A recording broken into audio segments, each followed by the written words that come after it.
जय हिंद दोस्तों, स्वागत है आप सभी का एक और नए वीडियो में। दोस्तों आज हम इस वीडियो में आप सभी विद्यार्थियों के लिए हिंदी के इंपॉर्टेंट क्वेश्चन से लेकर आए हैं। अगर आप लोग इस बार एग्जाम देने वाले हो मैट्रिक का, तो आप इस वीडियो को ज़रूर पूरा देखना। और आप सभी विद्यार्थियों का यह भी कहना है कि सर आप पर हमें बहुत विश्वास है। जब आप सभी छोटे छोटे नादान बच्चों को हमारे ऊपर बहुत विश्वास है, तो भला कैसे मैं आप सभी के साथ धोखा कर सकता हूँ। ये पूरे पाप के बराबर है। ठीक है, तो बच्चा लोग मैं एक एक प्रश्न आपको अच्छे से बताऊंगा, एक एक प्रश्न आप लोग याद कर लीजिएगा। ठीक है, और जिस भी प्रश्न में आपको डाउट लगे तो कमेंट करके हमें ज़रूर बताना। ठीक है, तो हम लोग स्टार्ट करते हैं। पहला नंबर आपका क्वेश्चन है, भीमराव अम्बेडकर के विख्यात भाषण एनिलिएशन ऑफ कास्ट का हिंदी रूपांतरण किसने किया। भीमराव अम्बेडकर के विख्यात भाषण एनिलिएशन ऑफ कास्ट का हिंदी रूपांतरण किसने किया था। तो ऑप्शन नंबर ए में ददई सिंह यादव, ललित सिंह यादव। तो आपका आंसर होगा पहला का बी नंबर ललित सिंह यादव। बच्चा लोग याद रखना है, भीमराव अम्बेडकर के विख्यात भाषण एनिलिएशन ऑफ कास्ट का जो हिंदी रूपांतरण किया था वो ललित सिंह यादव ने किया था। क्या याद रखना, ऑप्शन नंबर बी। और दूसरा नंबर क्वेश्चन है, नलिन बिलोचन शर्मा का जन्म कब हुआ था। तो आप सभी को तो पता होगा कि नलिन बिलोचन शर्मा का जन्म 1916 ईस्वी में हुआ था, लेकिन आपको 1916 में किस तारीख को हुआ था। तो 14 जनवरी 1916 ईस्वी में। क्योंकि अगर आप ऑप्शन को देखेंगे दूसरे नंबर में तो सब में 1916 दिया है, लेकिन किसी में फरवरी तो किसी में मतलब कि 1 फरवरी तो किसी में 4 फरवरी ऐसे करके दिया है। तो आपका आंसर होगा 14 फरवरी 1916 ईस्वी में। ठीक है, अब देखिए अगला क्वेश्चन है 3 नंबर, सेन साहब को कितनी लड़कियां हैं। सेन साहब को कितनी लड़कियां हैं। तो मेरे दोस्त मैं आपको बता दूं, सेन साहब की 5 लड़कियां थी, और 5 लड़कियों के अलावा एक पुत्र भी था। और पुत्र का जन्म तब हुआ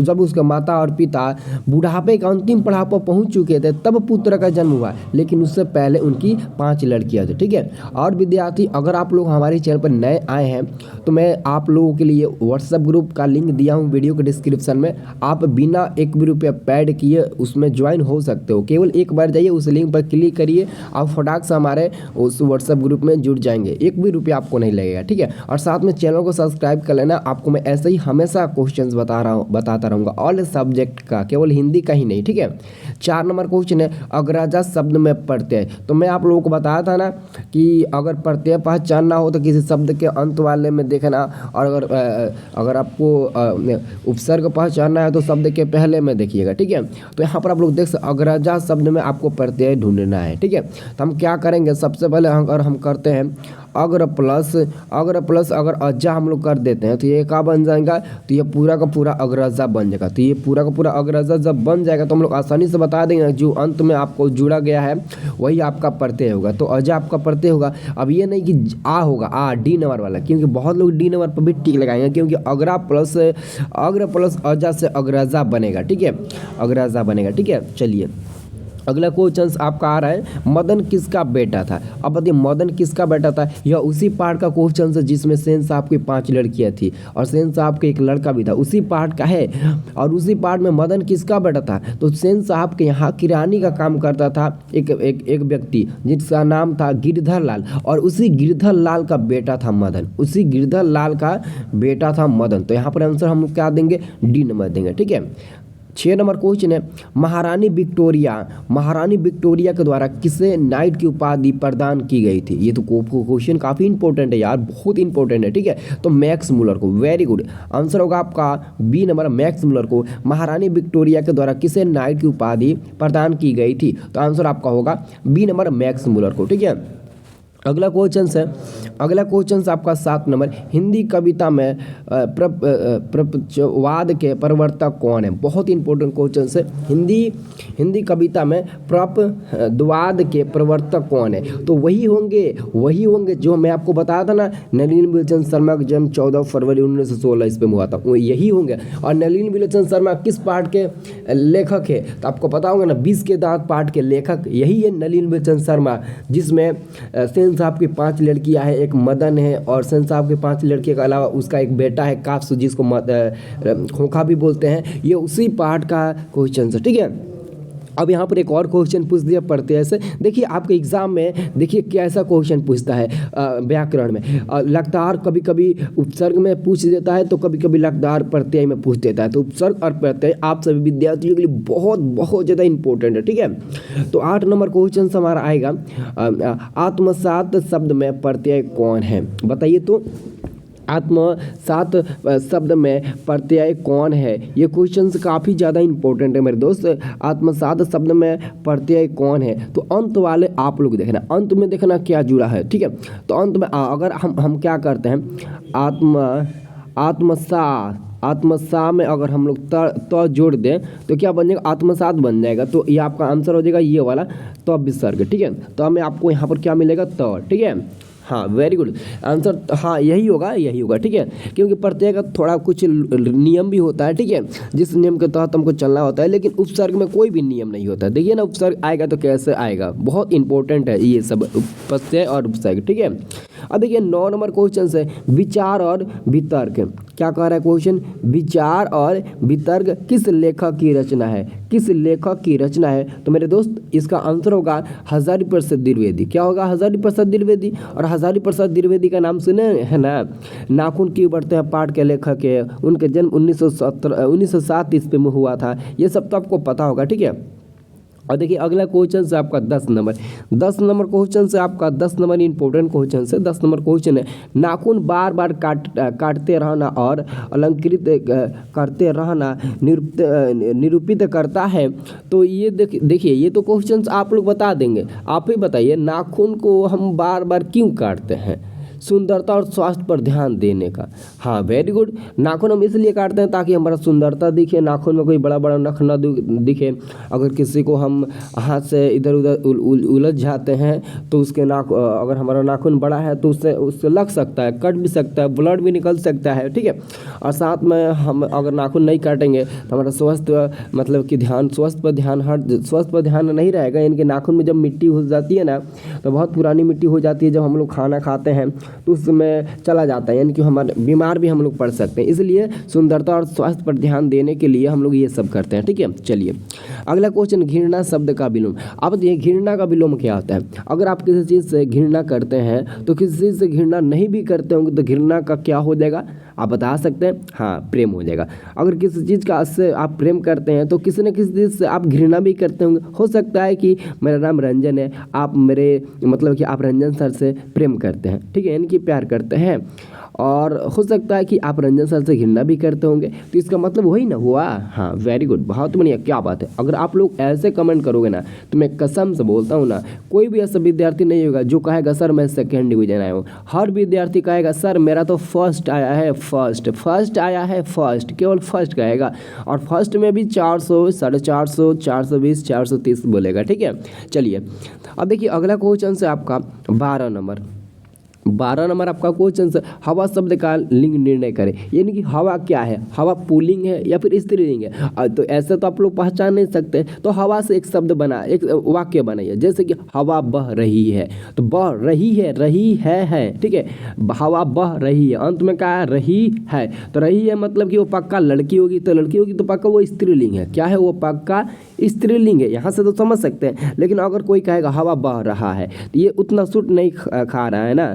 अगर हम लोग डायरेक्ट कहा था हवा बह रही है तो ये कितना अच्छा था। ज़्यादातर लोग प्रयोग करते हैं हवा बह रही है, हवा बहुत ठंडी हवा बह रही है। ये थोड़ी ना लोग कहता है कि बहुत ठंडा हवा बह रहा है, नहीं, ये लोग नहीं कहते हैं, कहते हैं कि बहुत ठंडी हवा बह रही है। तो इसका आंसर हमारा क्या हो जाएगा, स्त्रीलिंग हो जाएगा, कोई डाउट नहीं ना। चलिए अब देखिए व्याकरण का कुछ क्वेश्चंस आया है, ठीक है। व्याकरण से तो क्वेश्चंस आपका एग्जाम में 35 पूछे जाते हैं, तो हम लोग व्याकरण को कैसे छोड़ते हैं। कुल 4 आदमी है, रेखांकित शब्द में पदबंध है।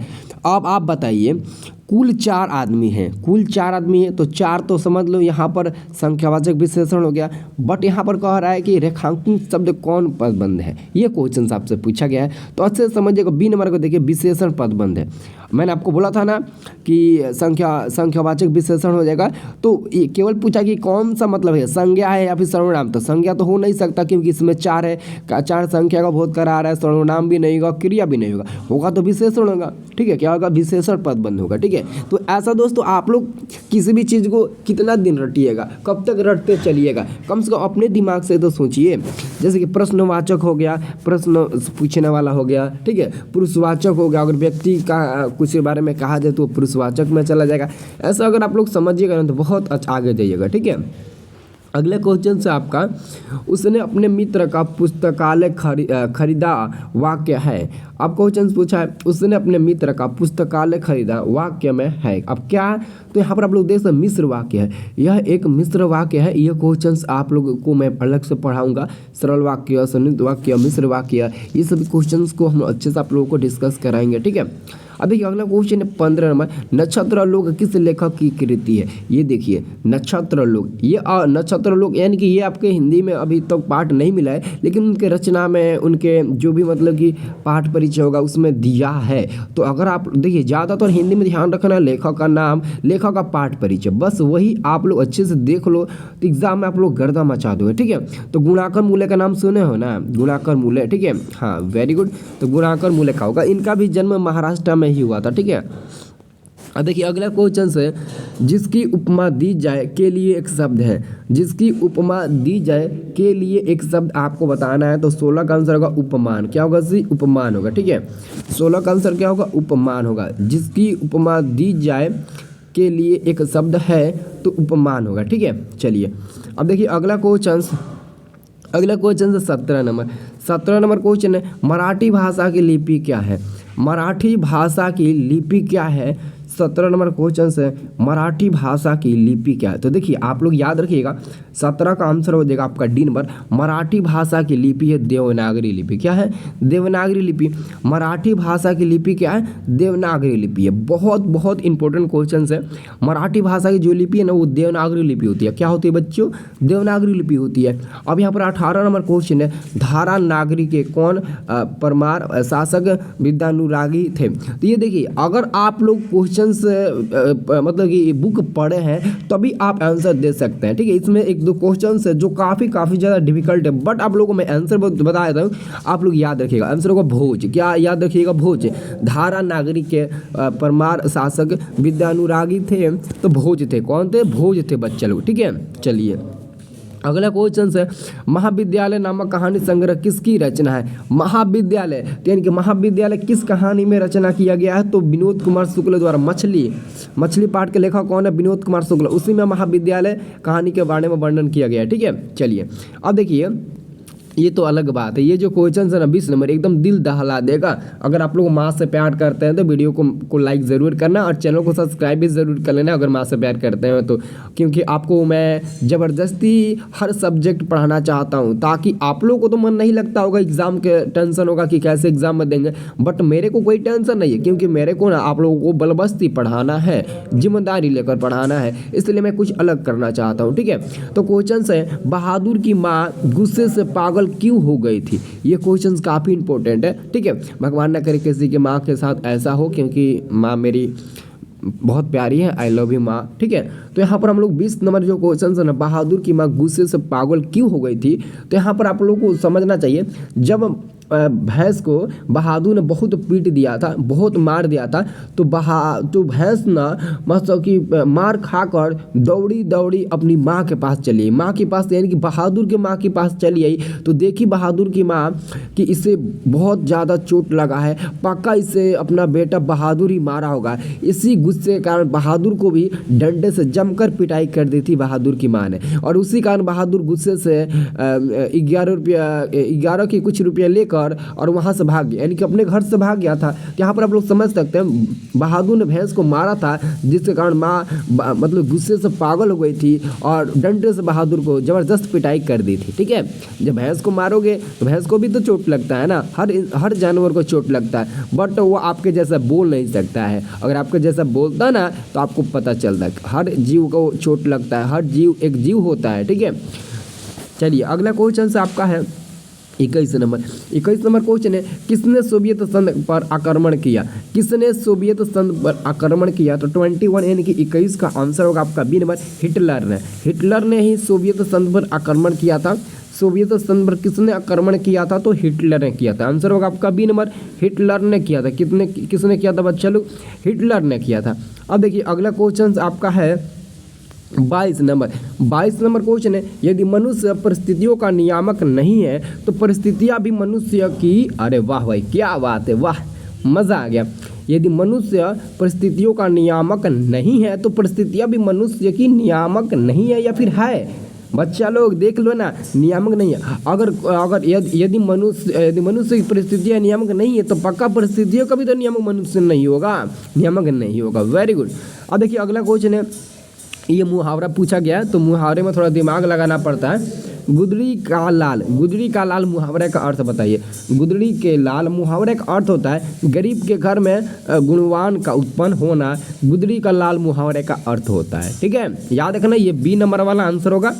अब गणेश शब्द का पर्यायवाची शब्द बताइए। पर्यायवाची शब्द यानी कि गणेश शब्द का पर्यायवाची शब्द बहुत ज़्यादा होते हैं, लेकिन आपके पास 4 ऑप्शन, उस 4 ऑप्शन ढूंढना है कि कोई है जो गणेश का पर्यायवाची शब्द होगा। हाँ, लंबोदर जो उनका सुंड होता है ना, उसी को बोलते हैं लंबोदर। ठीक है, तो 24 का आंसर तो हमारा हो जाएगा ए नंबर। अब हम लोग अगला क्वेश्चन की ओर बढ़े ना, तो अगला क्वेश्चन के बढ़ने से पहले अगर आप लोगों ने इस वीडियो को लाइक नहीं किया है तो प्लीज़ आप लोग एक लाइक कर दीजिए, क्योंकि अपन आज इस वीडियो को 1K लाइक मांगता है। 1K मतलब कि 1000 लाइक मांगता है। और आप सभी छात्रों में तो इतना मतलब कि क्षमता है, इतना मतलब कि ताकत है, आप सभी का हाथों में इतना जादू है कि आप चाहो तो 1000 की जगह कितना भी करा सकते हो। लेकिन अगर 1000 सब्सक्राइब आप लोग सब्सक्राइब नहीं बल्कि लाइक करा देते हो ना, तो मैं समझ लीजिए कि आपके लिए और मैं मोटिवेट होऊंगा, और जितना मैं मोटिवेट होऊंगा उतना आप लोगों को मैं अच्छे से बताऊंगा। मैं आपको बोला था ना कि मैं कसम खाया हूँ कि किसी भी बच्चे के मुंह से मैं ये नहीं सुनना चाहता हूँ कि मेरा 2nd डिवीजन आया है। बहुत लोग कहते हैं कि सर मैं पास हो जाऊँगा तो आपको मिठाई खिलाऊंगा। अरे यार, मेरे को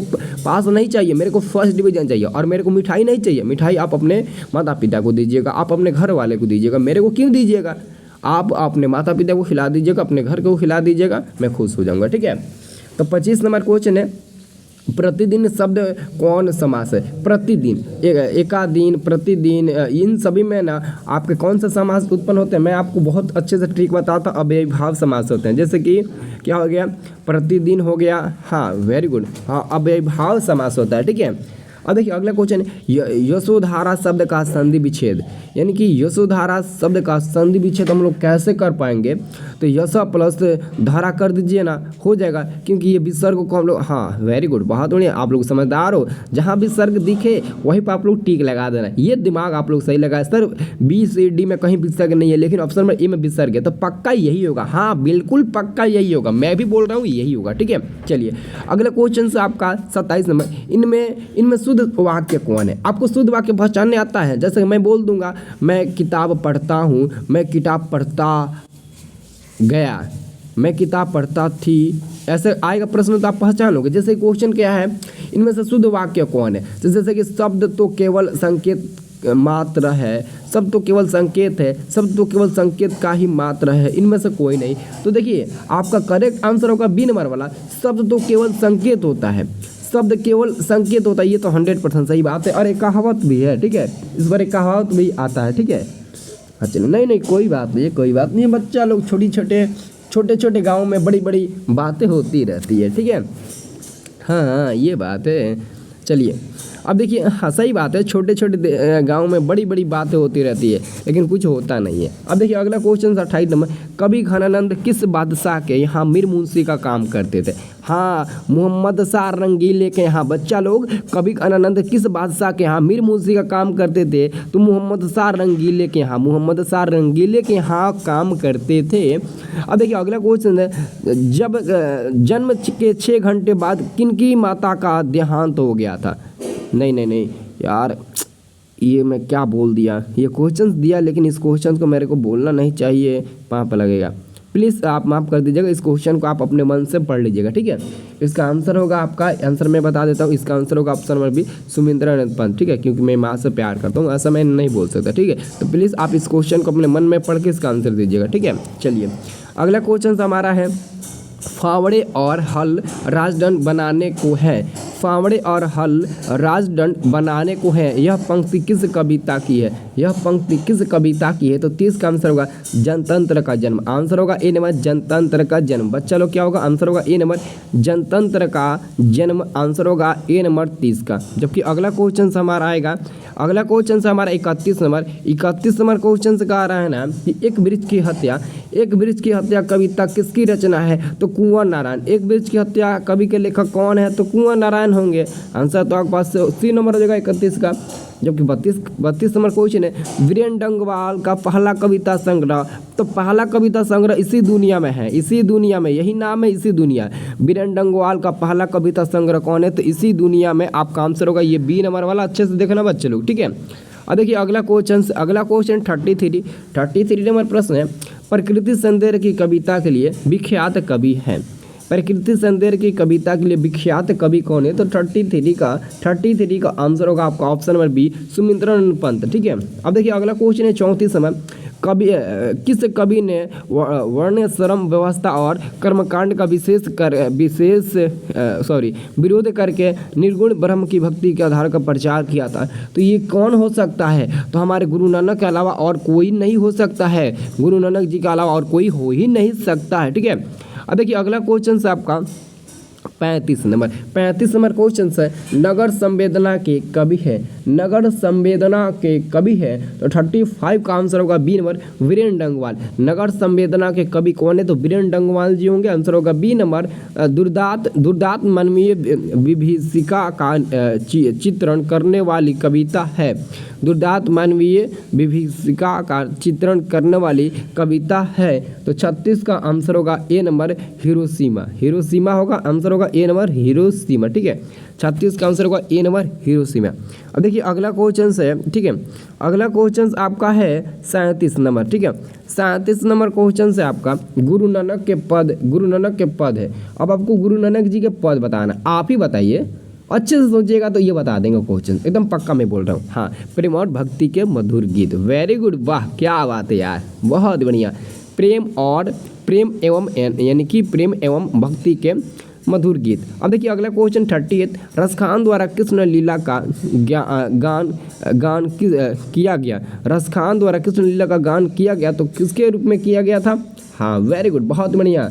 आंसर क्या हो जाएगा आपका? सबेयों में। हाँ नहीं सिनेमा नहीं होगा, सबेयों में डी होगा।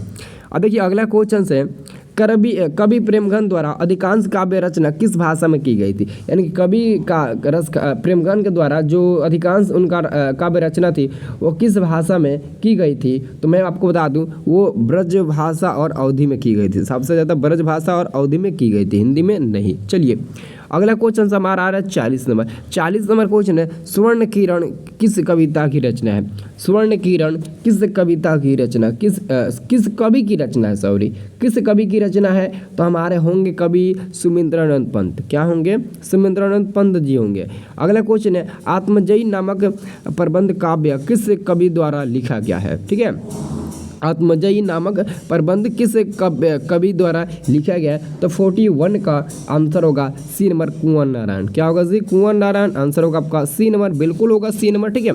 अब देखिए अगला क्वेश्चन है 42 नंबर आपका क्वेश्चन इंपॉर्टेंट है। 42 नंबर क्वेश्चन है आधुनिक साहित्य में एक प्रमुख प्रतिभा थे।